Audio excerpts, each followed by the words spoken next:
Hello friends, welcome to my YouTube channel info corner. अगर आप मेरे चैनल पे न्यू हैं तो प्लीज़ मेरे चैनल को सब्सक्राइब कर लें, साथ में बेल आइकन को भी प्रेस कर दें। चलते हैं तो अपने टॉपिक की तरफ। आज का टॉपिक है quotient law.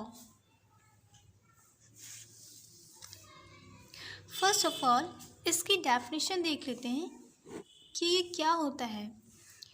Bye this law we can test whether a given quantity is a tensor or not. Suppose we are given a quantity x and we do not know whether x is a tensor or not. To test x, we take inner product of x with an arbitrary tensor.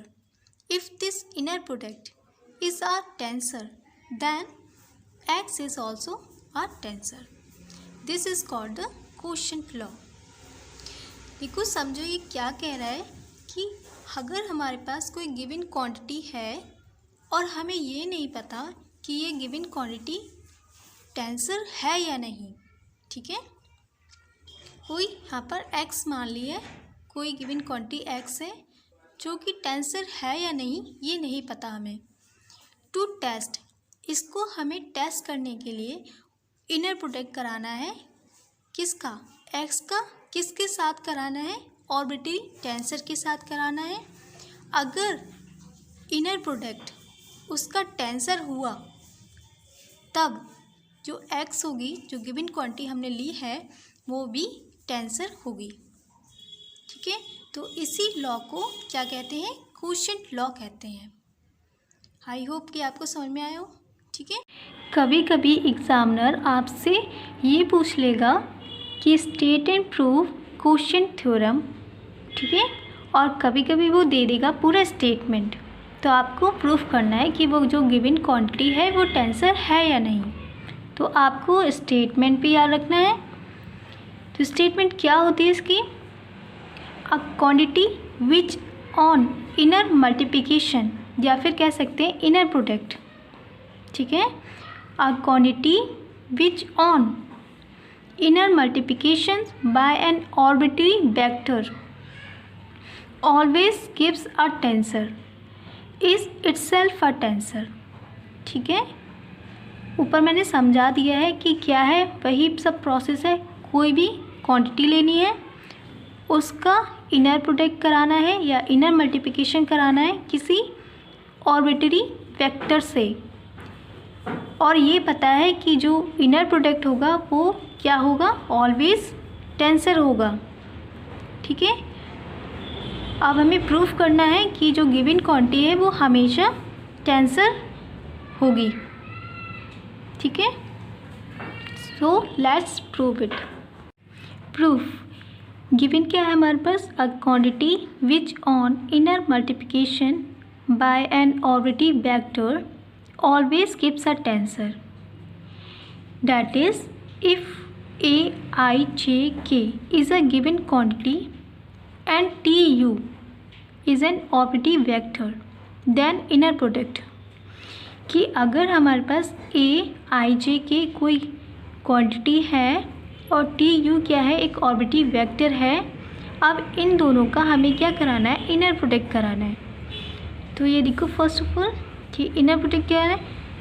ये quantity है given, ठीक है, और ये arbitrary vector है, ठीक है। इसका हमें इनर प्रोडक्ट कराया तो क्या हुआ? जो आई था उसकी जगह यू रख दिया, ठीक है। तो ए you J K T U means in दोनों का इनर प्रोडक्ट ये हुआ, और जो भी टेंसर आया वो क्या आया? ए जे के आया, ठीक है। इक्वेशन फर्स्ट, सिंस ए जे के इज अ टेंसर, क्यों है? अकॉर्डिंग टू थ्योरम से। अब हमें प्रूफ करना है। टू प्रूव अ क्वांटिटी ए आई जे के इज अ टेंसर। अब हमें ये पता लगाना है कि जो क्वांटिटी है ए आई जे के वो टेंसर है या नहीं, ठीक है।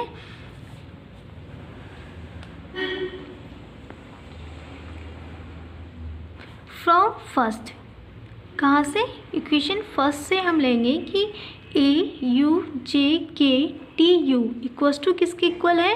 एक टेंसर ए जे के। अब इसका क्या करना है? इट इम्प्लाइज दैट इसमें सब में सेकेंड कोऑर्डिनेट्स या फिर बार लगा देना है। ए bar U J K T bar U equals to A bar J K. Since ए जे के इज अ टेंसर, ये हमारे पास क्या है? गिवन है। Then by law of transformation we can write A bar J K equals to A R S del X bar J upon del X R del X S upon del X bar K. ये हमें क्यों चाहिए? क्योंकि हमें ए bar J के की value put करनी है यहाँ पर। समझ रहे हो ना कि यहाँ पर इसकी वैल्यू क्यों निकाली? क्योंकि हमें इसकी वैल्यू पुट करनी है, इसलिए इसका लॉ ऑफ ट्रांसफॉर्मेशन लिया है हमने। तो ए bar J K equals to A V R S T V del X bar J upon del X R del X S upon del X bar K. Equation third. अब ये देखो यहाँ पर इस टेंसर की जगह ए आर एस की जगह ये कितना बड़ा, ये कैसे आ गया? ठीक है, नीचे लिखा हुआ है कि A R S equals to A V R S T V according to equation first से। यहाँ देखो फर्स्ट में कि अगर हमारे पास कोई टेंसर होता है ए जे के, तो इसको इस फॉर्म में भी हम लिख सकते हैं। ठीक है, मीन्स जे यहाँ पर आ रहा है और के यहाँ पर आ रहा है, और ये देखो जो इंडिसेस सेम है वो यू टी के ऊपर आ रहा है, टी यू और ए यू आ रहा है। इसी तरह हम क्या कर सकते थे? ए आर एस की जगह पर ये लिख सकते थे ए V R S T we. ठीक है, अकॉर्डिंग टू इक्वेशन फर्स्ट से हम इसे ऐसे लिख सकते हैं। अब now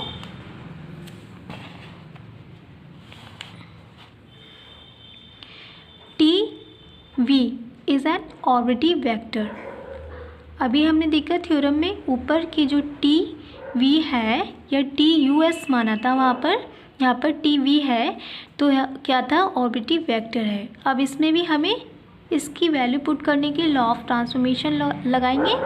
then by law of transformation या transformation law we can write T V equals to T bar U del X B upon del X bar U. ठीक है, अब मैं बता देती हूँ कि ये जो है टी बार यू यहाँ पर इसे क्यों लिया गया है, क्योंकि हमें ये देखो यहाँ पर आगे पता चल जाएगा टी बार यू है, ताकि हम इन दोनों में से कॉमन ले लें। ठीक है, यहाँ पर और कोई लोगे इंडिसेस आप और कुछ भी ले सकते हैं, बट हम आगे जाके हमें कॉमन लेना है तो इसलिए हमने सेम लिया है यहाँ पर यू। ठीक है, equation fourth.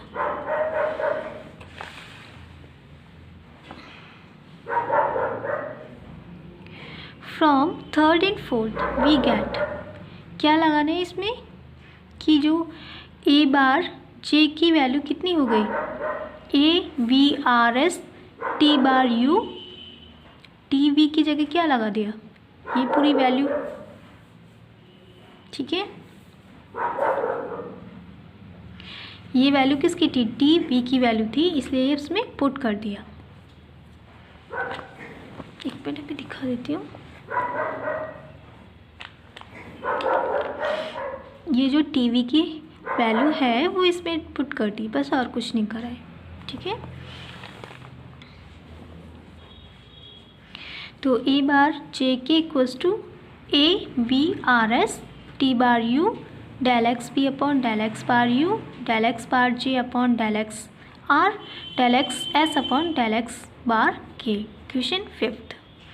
From 2 and 5th we get a bar u j k t bar u equals to a v r s t bar u del x v upon del x bar u del x bar j upon del x r del x s upon del x bar k. देखो यहाँ पर अब common ले सकते हैं, इसलिए वो मैंने बताया था पहले ही. अब ये वाला पूरा टर्म क्या करना है, इधर को ले आना है. Implies that A bar U J K minus A V R S del X V upon del X bar U del X bar J upon del X bar R del X S upon del X bar K. और दोनों में से क्या common आ गया, T bar you common कर लिया equals to 0. अब क्या है, इट इम्प्लाइज दैट कि ए bar U J K minus A V R S del X V upon del X bar U del X bar J upon del X bar del X R del X S upon del X bar K equals to 0. Since यहाँ पर देखो कि T bar you कहाँ चला गया, is not equals to 0. क्यों नहीं है, क्योंकि वो एक ऑर्बिटरी वेक्टर है, इसलिए. It implies that A bar U J K equals to A V R S del X B upon del X bar U del X bar J upon del X R del X S upon del X bar K. जो given quantity है या फिर जो quantity आई है ए bar U J के, वो किसको, law of transformation को फॉलो करती है. ठीक है, यही तो लॉ ऑफ ट्रांसफॉर्मेशन होता है. और जो भी लॉ ऑफ ट्रांसफॉर्मेशन को फॉलो करेगा वो क्या कहलाएगा, एक टेंसर होगा. Which holds to the law of transformation of a tensor. It implies that the given quantity, that is a I j k is a tensor. ठीक है, कि क्या जो गिवन क्वांटिटी हमने लेट करी थी ए आई जे के, वो एक टेंसर है. क्यों है, क्योंकि वो लॉ ऑफ ट्रांसफॉर्मेशन को फॉलो करती है. ये हमने प्रूफ कर दिया. तो यही थी क्वेश्चन थ्योरम. आई होप कि आपको समझ में आए. अगर वीडियो अच्छे लगे हो तो please like share and comment करना ना भूलें. मिलते हैं नेक्स्ट वीडियो में, तब तक के लिए बाय बाय, टेक केयर.